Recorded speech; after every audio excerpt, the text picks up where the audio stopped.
In just hours from now, attorneys in the murder trial for Jennifer Mee, also known as the Hiccup Girl, will be making their opening statements. The jury was just chosen Tuesday evening.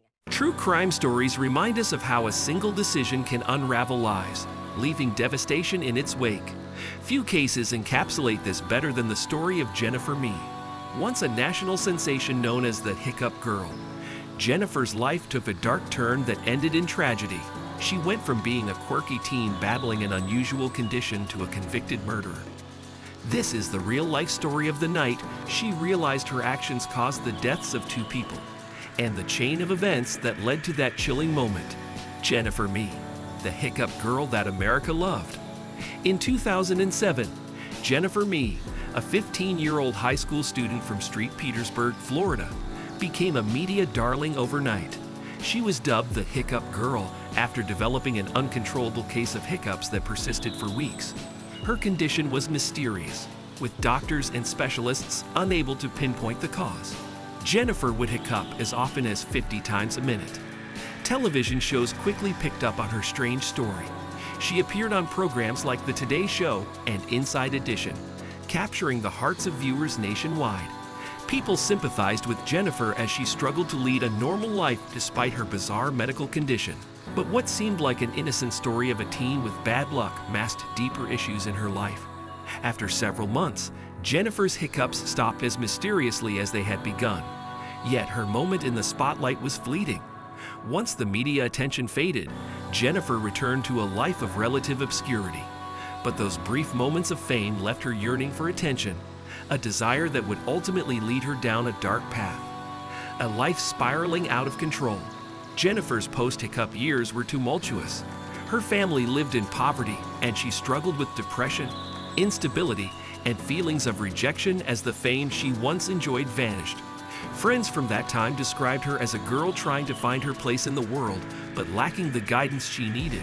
She started spending time with the wrong crowd, experimenting with drugs and hanging out with people who thrived on a lifestyle of petty crime.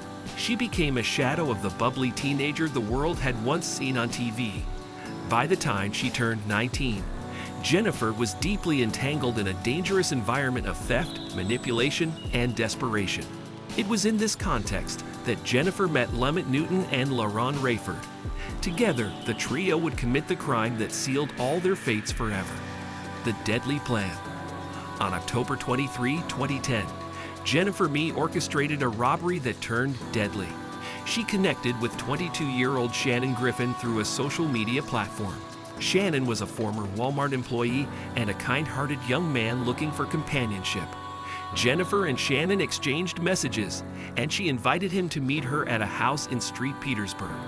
What Shannon didn't know was that Jennifer had no intention of meeting him for an innocent get-together. She had lured him into a trap. Jennifer's accomplices, Newton and Rayford, were waiting nearby with a plan to rob Shannon at gunpoint.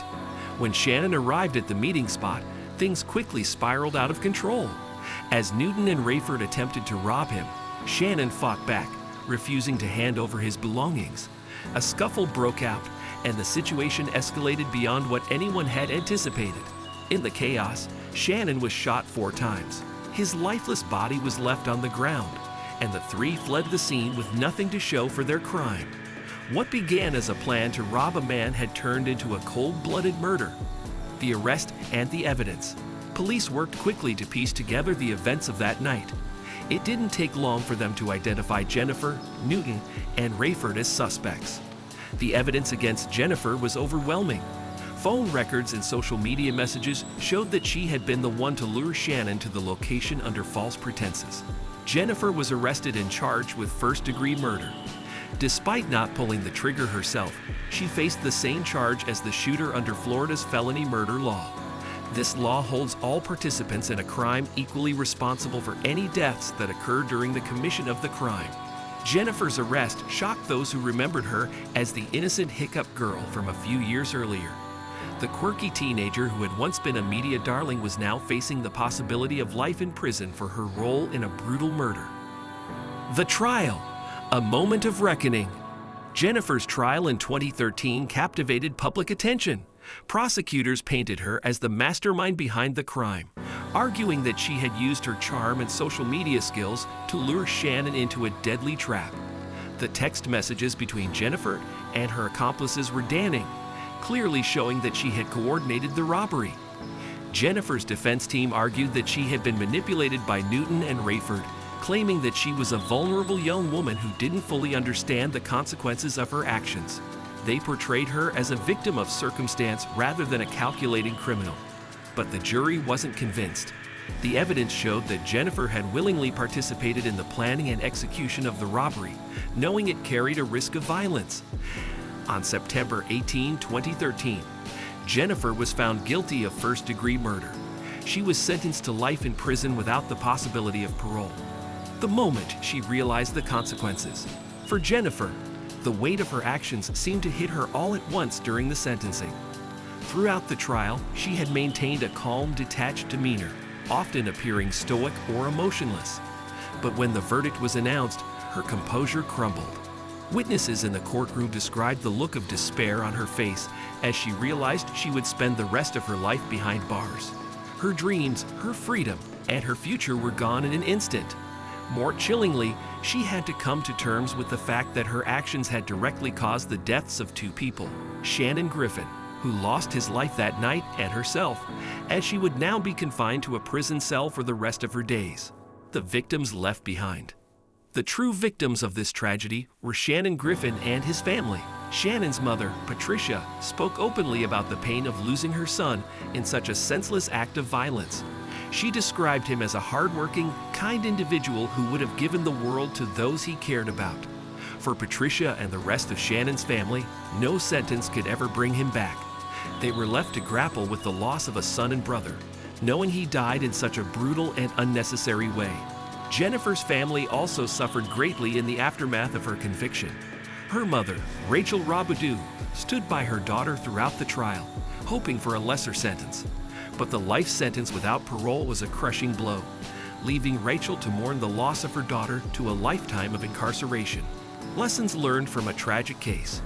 The case of Jennifer Mee serves as a sobering reminder of the far-reaching consequences of crime. A young woman who once had her whole life ahead of her was now behind bars, and a kind-hearted man lost his life for nothing.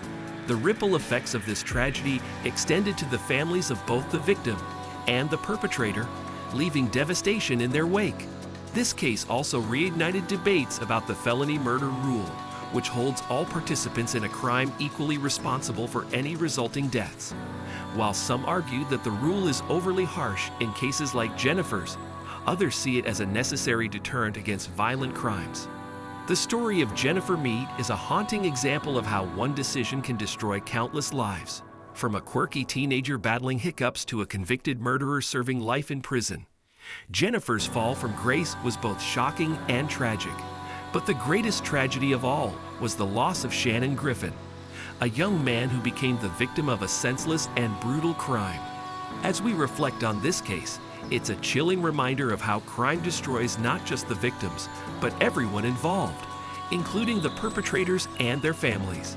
If this story moved you and you'd like to see more true crime cases, make sure to like this video, share it with others, and subscribe to Dark Diaries. Your support allows us to bring you more stories that uncover the darkest corners of humanity. Thank you for watching, and stay safe.